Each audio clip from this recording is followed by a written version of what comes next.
who claims Salafiyah, and their attitudes, they're very harsh with people in their words, and I just recently with brothers in Toronto informed me that Troid, they have given a fatwa on their website that it's not permissible for people who consider themselves to be Salafis to pray behind Hanafis and Tablighis. They're going to extremes. Things which the scholars who just finished dying would never consider telling people to do. Leading scholars who they, ascribe their views to, they're in one valley, as they say, and the scholars are in another valley. So that group is a group. Salafiyah is a methodology, and this is the way of the saved sect. Following that methodology, the understanding of the Quran and Sunnah that was held by the companions of the Prophet ﷺ, their students and their students, and all who followed that path. That is a methodology, not a group. Now, if a group of Muslims, for whatever reason, they group together to do certain things, to disseminate material, etc., and they ascribe themselves to that path and they're following that path, then yes, they're among Salafiyah. But the judgment ultimately is on individuals. Do they actually follow what they claim or not? Right? So the Salah, which was revealed in Mecca, as we said, was a Salah which was limited in the sense that the number of rak'at were different from what we know today. But it represented, as I said, the link between Tawheed and the implementation of Islam. Putting Tawheed into practice, it starts with Salah. And that's why Prophet ﷺ had said, on the Day of Judgment, the first thing Allah asks about is Salah. If a person's Salah is not in order, then the questions go no further. You have failed. We have failed. It's not like exams in high school or college. You can get a 50 in biology, you get a 80 in sociology, and so you get your average. As long as you're above 60, you made it. It doesn't work like that. Not with Salah, not with the pillars of Islam. If you blow Salah, everything else is gone. That's why the last words which the Prophet ﷺ said before he died was As-Salah, As-Salah. Those were his last two words. That's how critical, how important the Salah is. So there it is in Mecca.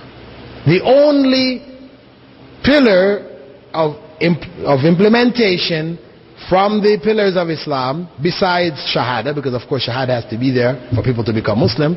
After that, fasting, zakah, hajj were not revealed.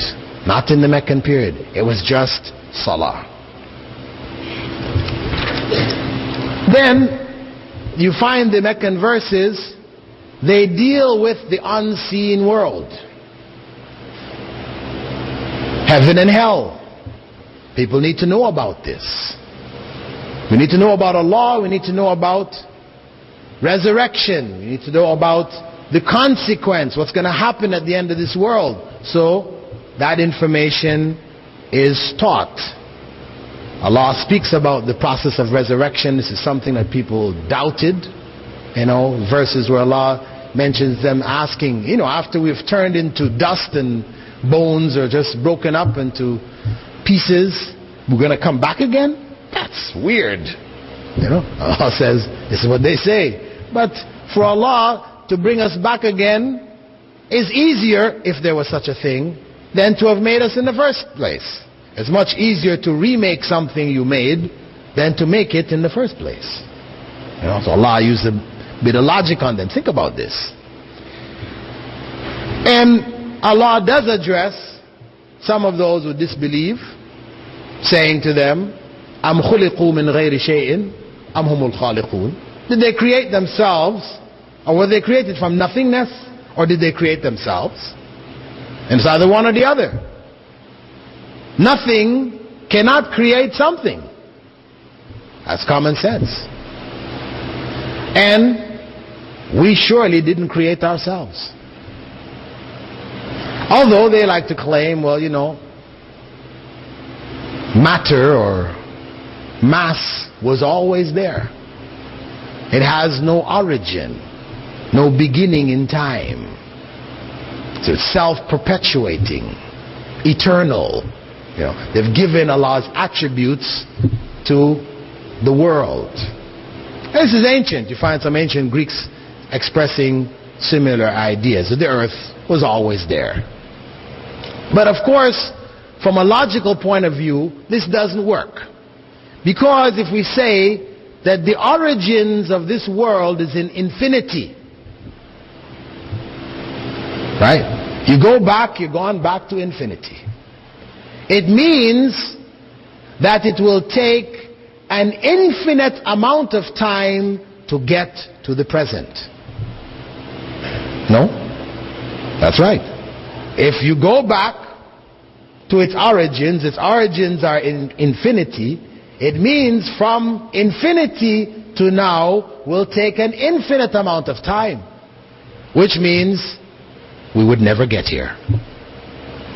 The fact that we're here is proof that this world had an origin, must have had an origin. So Allah throws it at them. You didn't create yourself.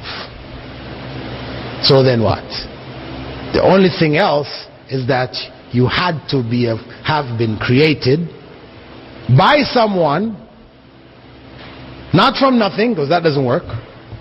And you didn't create yourself, so there had to be a God who created you. Then Allah in the Meccan verses also presents certain challenges to the people of Mecca in order to prove to the Quraysh that this Quran was from Allah.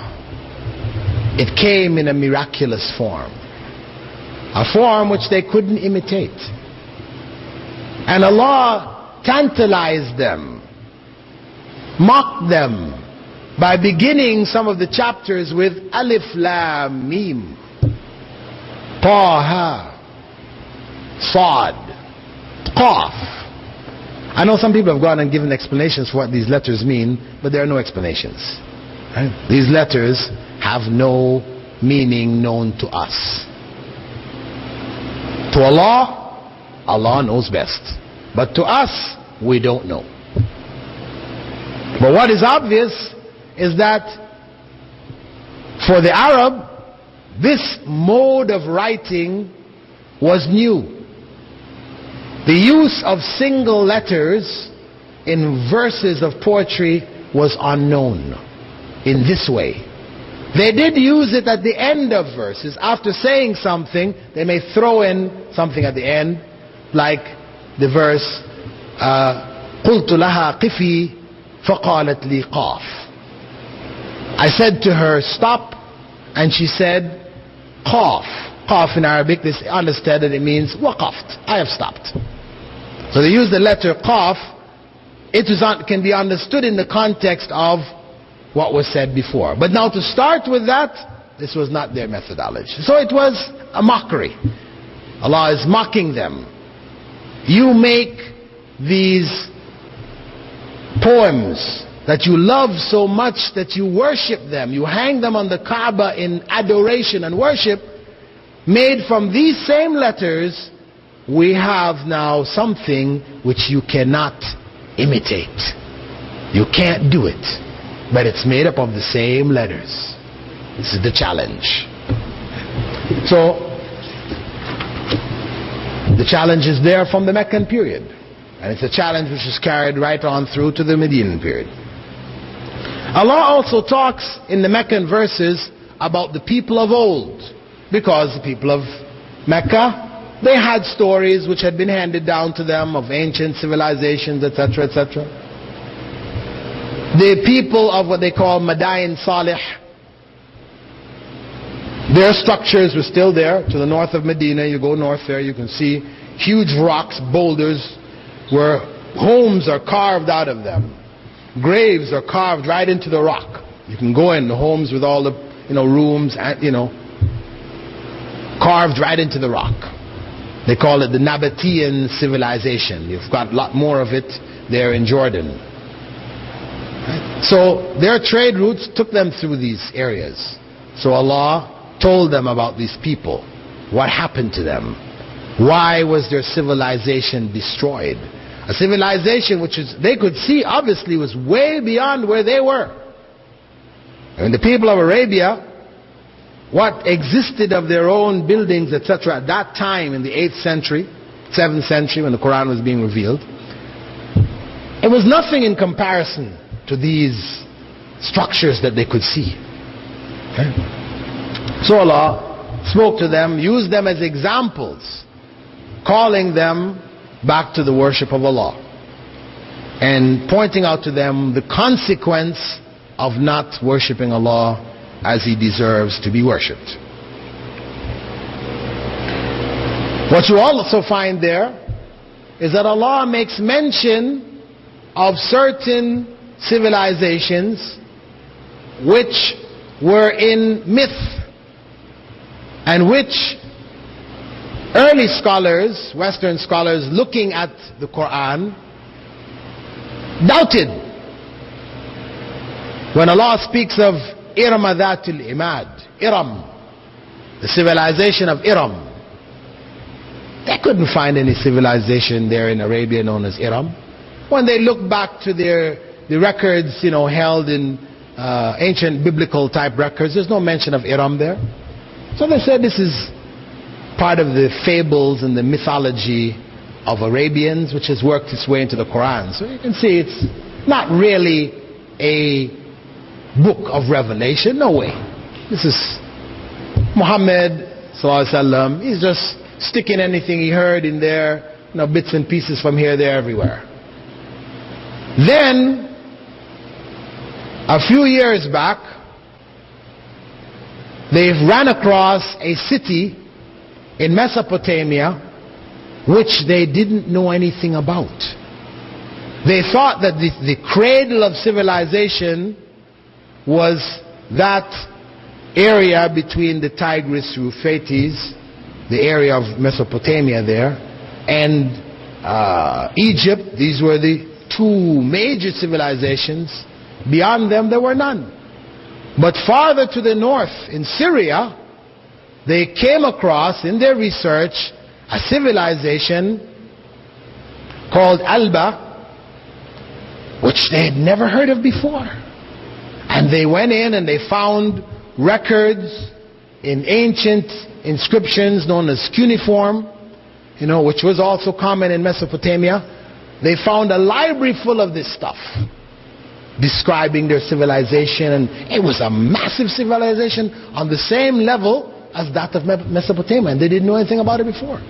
And when they were going through the records, they came across Iram. We didn't think this place existed at all. Reference is made there to Iram. So a couple of American geologists, they decided to try to find out where this place Iram was.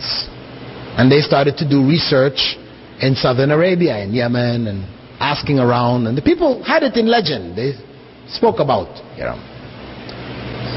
Exactly where it was, nobody really knew. So what they did was they got NASA, one of its satellites, making imagery through infrared photography of different areas, trying to discover where new oil deposits may be. They had them do some infrared photography of the region of southern Yemen where the the legend of Iram.